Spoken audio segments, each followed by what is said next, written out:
SHO ساتھی شہید کیا گیا, دہشت گردوں نے شہید کیا. جہاں ان کو دہشت گردی کا چیلنج ہے, جہاں ان کو دہشت گرد مار رہے ہیں, وہاں پر ہماری معزز عدلیہ حکم دیتی ہے کہ ان پر FIRs کیے جائیں. یہ لمحہ فکریہ ہے. ہمیں سوچنا پڑے گا کہ یہ جنگ ہم کس طرح لڑ رہے ہیں. اگر ہم نے یہ جنگ بحیثیت ریاست لڑنی ہے تو ہمیں سب پلرز کو یہ جنگ لڑنی پڑے گی. یہ نہیں ہو سکتا کہ پھر کل CTD کے آفیسز پہ آپ FIRs کاٹتے پھریں. اور دوسری طرف منظم سازش کے تحت آپ میں سے بہت سارے لوگوں کو پتا ہوگا کہ وہ لوگ جو ہماری اسمبلیز میں بیٹھ کے ان دہشت گردوں کے لیے لیجٹیمیٹ وائسز بنے ہوئے ہیں, ہماری میڈیا میں لیجٹیمیٹ وائسز بنے ہوئے ہیں, ان تمام وائسز کا کچلنا بہت ضروری ہے. ریاست نے اگر اپنی جنگ جیتنی ہے تو اس کنفیوژن سے باہر آنا ہوگا. ہمیں اپنی سیکورٹی فورسز کو آن کرنا پڑے گا, اور ہم آن کرتے ہیں اور انشاءاللہ کرتے رہیں گے. کبھی ایسا محسوس نہ کیجئے گا کہ آپ اس چوک پہ تنہا کھڑے ہوں گے. ہم انشاءاللہ آپ کے ساتھ تھے, آپ کے ساتھ ہوں گے اور آپ کے ساتھ رہیں گے. اور یہ جنگ پاکستان نے جیتنی ہے. یہ جنگ پاکستان جیتے گا. دنیا کی کوئی طاقت پاکستان کو انڈو نہیں کر سکتی ہے انشاءاللہ تعالی. میں ایک بار پھر عائش صاحب کا بہت شکر گزار ہوں. پھر یہ عائش صاحب کی جو کاوشیں ہم نے دیکھی وہاں پر اور آپ کی پوری ٹیم کی, سب آپ قابل تحسین ہیں. آپ کو میں مبارکباد دیتا ہوں کہ آپ نے سب سے زیادہ ٹروپس کی ویلفیئر پہ جو ہے وہ فوکس رکھا ہے. میرے سے تو جب آپ کی ملاقات ہوئی ہے آپ نے ہمیشہ اپنے آفیسرز اور ٹروپس کی بات کی ہے. اپنی ذات کے حوالے سے آج تک انہوں نے کوئی بات میرے سے نہیں کی. اور جس طریقے سے یہ کمیونٹی ہال بنایا گیا ہے, یہاں آپ کے بچوں کی بچیوں کی شادیاں ہوں گی, یہاں آپ کے فنکشنز ہوں گے, آپ کو کوئی کسی اور کے پاس نہیں جانا پڑے گا, آپ کو مہنگے مہنگے کرائے دینے نہیں پڑیں گے. یہ وہ ویلفیئر کے سٹیپس ہیں جن کی ضرورت ہے.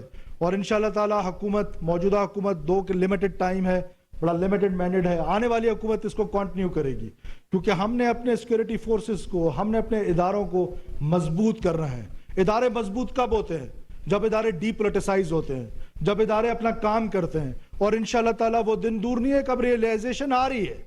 یہ ریئلائزیشن آ رہی ہے کہ ان اداروں کو مضبوط ہونا ہے, ان اداروں کو ڈی پولیٹیسائز ہونا ہے, ان اداروں کو اپنے پیروں پہ کھڑا ہونا ہے. اور اداروں کی بھی ذمہ داری ہے, اور وہ ذمہ داری کیا ہے کہ ایمانداری سے اپنے فرائض منصبی ادا کریں. ایمانداری, کریکٹر. دنیا میں سب سے امپورٹنٹ چیز کردار ہے. کردار ہی تھی کہ جس سے صرف چند لوگوں نے within 30 years پوری دنیا پہ قبضہ کر لیا, آدھی دنیا پہ قبضہ کر لیا. کردار کیا تھا کہ پہاڑ کے پیچھے اگر کوئی کہے لشکر آ رہا ہے تو سب لوگ مان لیں گے, صادق اور امین. یہ وہ کردار ہے جس فٹ سٹیپس کی ہم نے پیروی کرنی ہے. اگر ہم نے اپنا کردار مضبوط کر لیا, حضور نہ کوئی وہ جرنلسٹ چھاپے گا, نہ کوئی ادارہ سروے کرے گا, نہ کوئی اور کسی کی جرت ہوگی کہ وہ ہمارے بارے میں برا بلا کہے گا, نہ ہم کہنے دیں گے. بنیادی طور ہے ہمارے یہ کانسٹیبلز, ہمارے یہ آفیسرز, آپ نے اپنا کردار بلند کرنا ہے. اور کردار بلند ہوگا ہی تب کہ جب آپ کی خواہشات کم ہوں گی.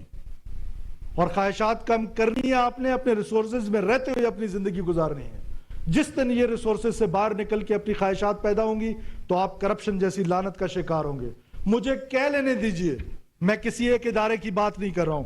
آج مجھے لوگ کہتے ہیں کہ پاکستان کا سب سے بڑا پرابلم کیا ہے.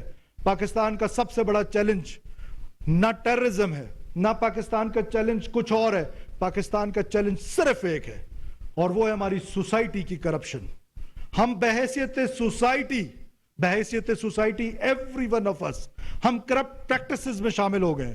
دنیا کی عظیم قوم بننا ہے تو ہم سب نے اپنے اندر ایک کردار کی تبدیلی لانی ہے, اور مضبوط کردار کرنا ہے. وہ کردار کیا ہے؟ وہ فائنانشل کردار ہے, وہ مورل کردار ہے, وہ آپ کا کنڈکٹ ہے, conduct towards your family, towards your friends, towards your state. یہ ساری ہماری جب کردار کی بلندی ہوگی تو دنیا کی کوئی طاقت ہم سے آگے نہیں نکل سکتی ہے. اور وہ دن انشاءاللہ آئے گا, بیکاز یہ ریئلائزیشن آ رہی ہے کہ ہم پیچھے کیوں رہ گئے. اور انشاءاللہ تعالی ہم پیچھے کسی سے نہیں رہیں گے. آپ سے صرف اتنی سی گزارش ہے, میں ہر تقریب کا آخر اسی پہ کرتا ہوں, خدا را اس پر غور کیجئے گا اور اس پر عمل کیجئے گا. اے طائر لاہوتی, اس رزق سے موت اچھی جس رزق سے آتی ہے پرواز میں کوتاہی. آپ سب کا بہت شکریہ. نگراں وفاقی